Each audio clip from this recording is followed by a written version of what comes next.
so we've been working a lot on kicks, and you've seen the side kick foot position tutorial, you've seen the round kick and the side kick tutorials themselves.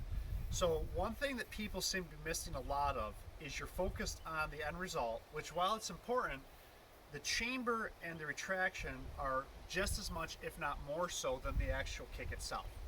So let's start first with the chamber, and I'll get to my stake in a second. All right. When you chamber, when you make it tight, that is coiling your muscles.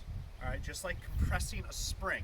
And when a spring compresses and then you release it, it bursts. So what this does is this compresses your core, your leg, your glute, so that it springs forward when you kick.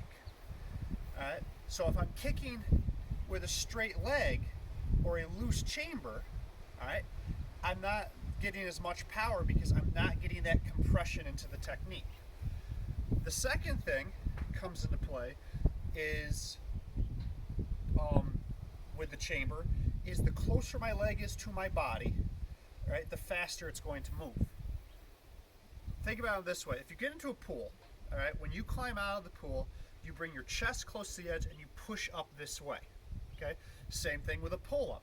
You pull in this way.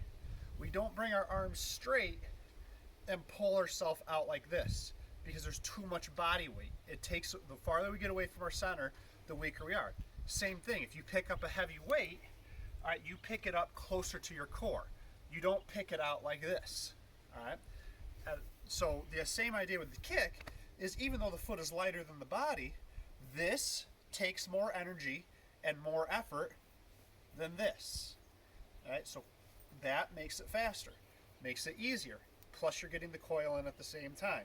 The other thing, of course, is if you're fighting somebody and I have this long kick, it's easier for them to grab it, it's easier for them to block it, whereas this changes the angle to go out straight, whether you're throwing a round kick, a hit kick, or whatever type of kick you're doing.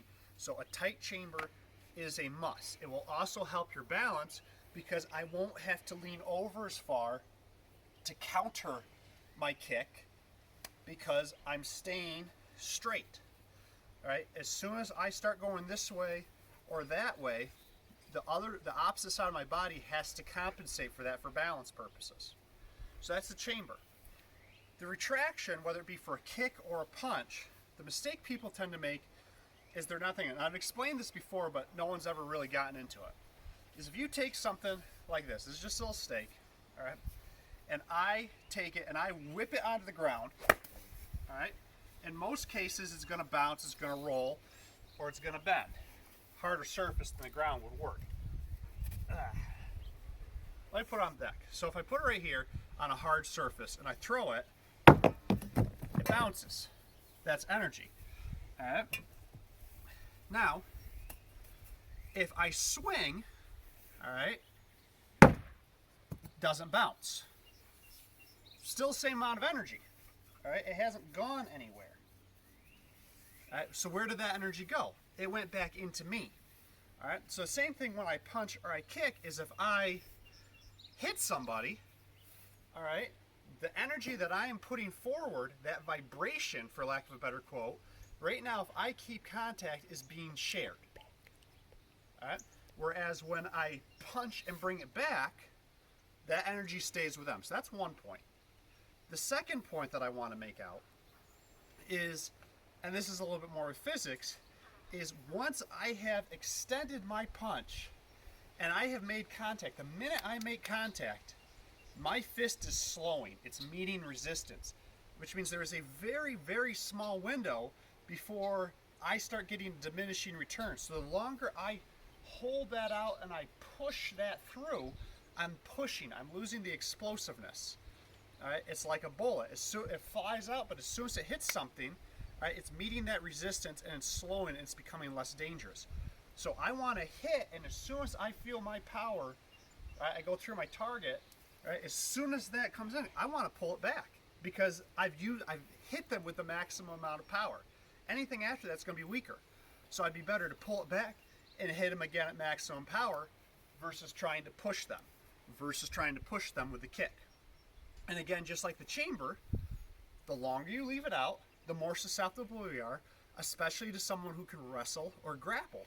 Because one thing they do a lot, because they know I kick, when I train with the guys at the gym, is if I am lazy at all with my retractions, I don't pull them back super quick, they'll eat the kick. They'll take it in their gut, and then they've got my leg. And then I am in for a world of hurt, right? Because they can out wrestle and out grapple me every time. So I got to make sure when I'm moving, it's out and back, all right? Out and back, and I'm going into the next technique. All right, so chamber and retraction. If you want to improve your kicks even further, as you should want to, all right, you need to focus on those elements. Because if you don't, you're going to plateau very quickly.